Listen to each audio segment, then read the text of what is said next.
February 24th, 2017, Friday of the 7th week in Ordinary Time. A reading from the book of Sirach. A kind mouth multiplies friends and appeases enemies, and gracious lips prompt friendly greetings. Let your acquaintances be many, but 1 in 1,000 your confidant.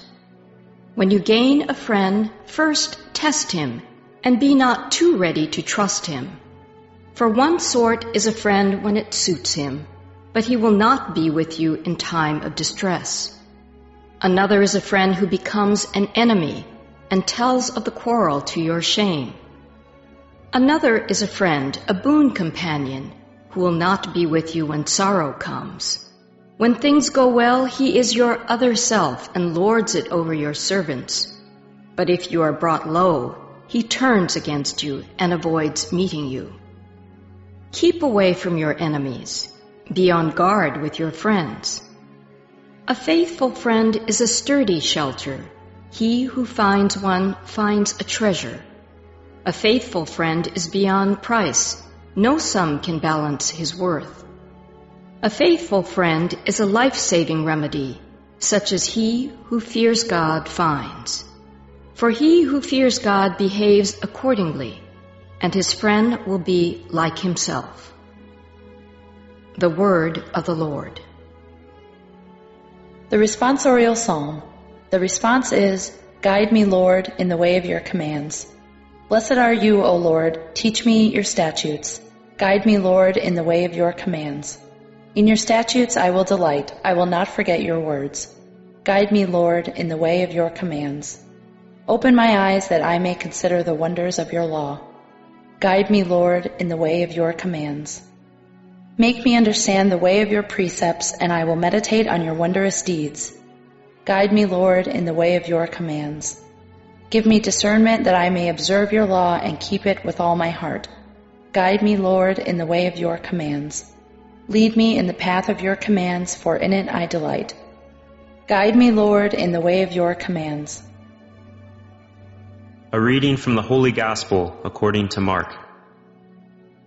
Jesus came into the district of Judea and across the Jordan.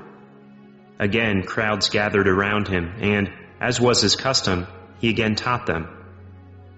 The Pharisees approached him and asked, "Is it lawful for a husband to divorce his wife?" They were testing him. He said to them in reply, "What did Moses command you?" They replied, "Moses permitted a husband to write a bill of divorce and dismiss her." But Jesus told them, "Because of the hardness of your hearts he wrote you this commandment. But from the beginning of creation, God made them male and female. For this reason a man shall leave his father and mother, and be joined to his wife, and the two shall become one flesh. So they are no longer two, but one flesh. Therefore what God has joined together, no human being must separate." In the house the disciples again questioned Jesus about this. He said to them, "Whoever divorces his wife and marries another commits adultery against her. And if she divorces her husband and marries another, she commits adultery." The Gospel of the Lord. February 24th, Friday of the 7th week in Ordinary Time. The first reading comes from the book of Sirach, chapter 6, verses 5 to 17.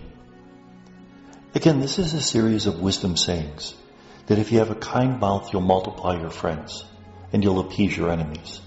That rather than being critical, rather than yelling at people, we should speak kindly to them. We should be gracious, because that'll set the right tone for our relationships.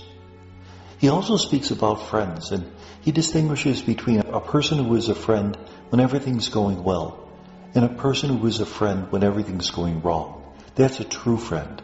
How many true friends do we really have? Very few. 1 in 1,000.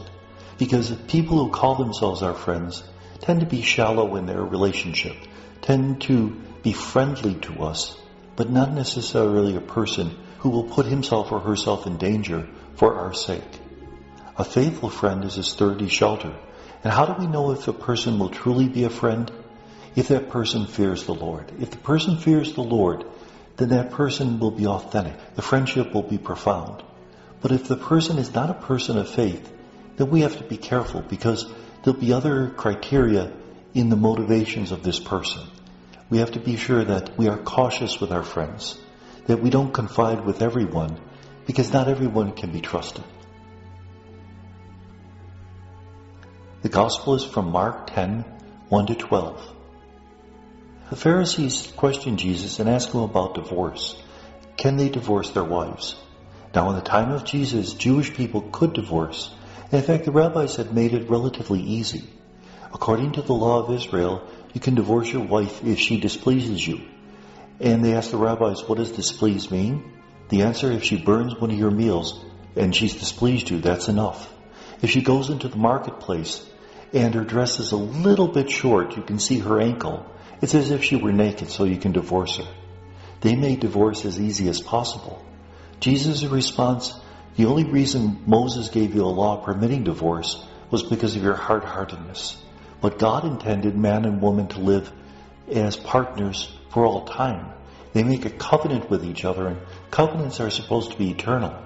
Therefore, two people become one flesh. We shouldn't even talk about divorce. In fact, Jesus says, if a man divorces his wife, marries another, he's committed adultery with her. And then he also says, if a woman divorces her husband. Now it's interesting, because that wasn't allowed in Jewish circles. But the Gospel of Mark is also addressed at Gentiles. So this Gospel has to include the possibility of a woman divorcing her husband. If she marries another, she's committed adultery. So the message is that marriage is intended to be a permanent covenant. Now, it is very clear that Jesus spoke about marriage as being permanent. It appears here, it appears twice in the Gospel of Matthew, it appears in the first letter to the Corinthians. However, in these years we've been asking ourselves, while that is true, what happens if somebody has divorced and remarried? And the Holy Father, Pope Francis, is trying to come up with a strategy to respond to them pastorally, that we don't cut them off completely, but rather, in spite of the fact that things are not perfect, we try to find a way to minister to them. And may God bless us.